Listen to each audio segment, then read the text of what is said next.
The first quantitative measurement we can use is 2D planimetry.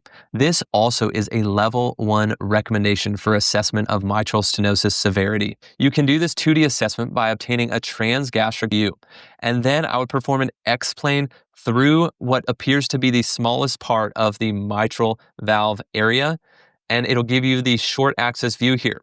The reason I do this is because the mitral valve will appear like a funnel, and you have to get the plane that is the most downstream on the mitral valve, the smallest part of the funnel, to get a true mitral valve area.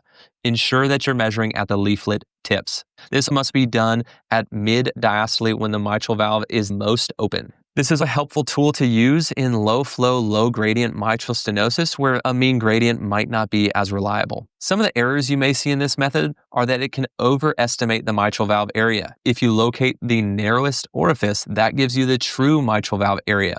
But if you're higher up on the mitral valve or your plane is slanted, it's only going to give you greater areas of that mitral valve that are incorrect and not the actual mitral valve area. Also, in those calcific mitral stenosis patients that have extensive calcification, it can be hard with those calcium deposits to get a true narrowest orifice area and planimeter that area correctly.